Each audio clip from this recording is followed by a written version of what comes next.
Jamana ɲɛmɔgɔ Ibrahim Traoré ale y'a senfa ka se Fédération Islamique mɔgɔw fɛ taratalon. A taara f'u ɲɛna ko bɛɛ k'i dɔgɔ don ka welelikan kɛ a ka mɔgɔw ye.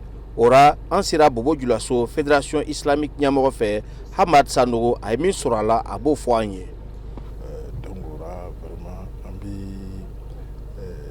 jamanadenw bɛɛ dali inchallah karamɔgɔw ka hali bi u ka kunu ka ɲɛ yɛlɛ k'a lɔn k'a fɔ ka weleli fana kɛ ka sensibilisation kɛ vraiment kosɔn mɔgɔw kana bɛn ni ko façon ninnu kɔnɔ ni diinɛ tɔgɔ ye. Ale ka weleri fɔlɔ jamana ɲɛmɔgɔ yɛrɛ k'a k'a yɛrɛ kɔlɔsi fulankɛ jɛnkulu minnu bɛ bɔ bi ka sirabaw kan. Denmisɛn minnu bɛ kule la n'u b'a fɔ k'u bɛ faamacɛ dɛmɛ n'a ma kɛ ni sira tilenni ye vraiment olu ye jamana juguw le parce que u bɛna taa an don dingɛ kɔnɔ an tɛ se ka bɔ dingɛ min kɔnɔ olu a ɲini don faamacɛ fɛ a ka hakili to o ko nin na kosɛbɛ.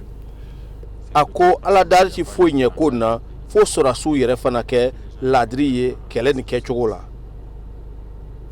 I kana don sɔrɔdasiya kɔnɔ k'ale fani don ka tila ka degun lase ka tila ka siyako don i kɔnɔ ka kɛlɛ kɛ ni siyako ye walama ka kɛlɛ kɛ ayiwa ni diinako miiriya ye o bɛɛ ye fɛn le ye fɛn min bɛ na ni tiɲɛni wɛrɛ parce que olu mɔgɔ minnu ka kan ka laadiliya sabati a kɛra paix kɔnɔ ou bien kɛlɛ kɔnɔ o mɔgɔ ninnu tɔɲɔni man kan ka bɔ olu la cogoya si la. Faran-faranni caman olu bɛ Burukinabew ani ɲɔgɔn cɛ bi kami kɛlɛ nin daminɛni. Alidu Ouedraogo, VOA Bambara tɔgɔra Bobo Dioulasso.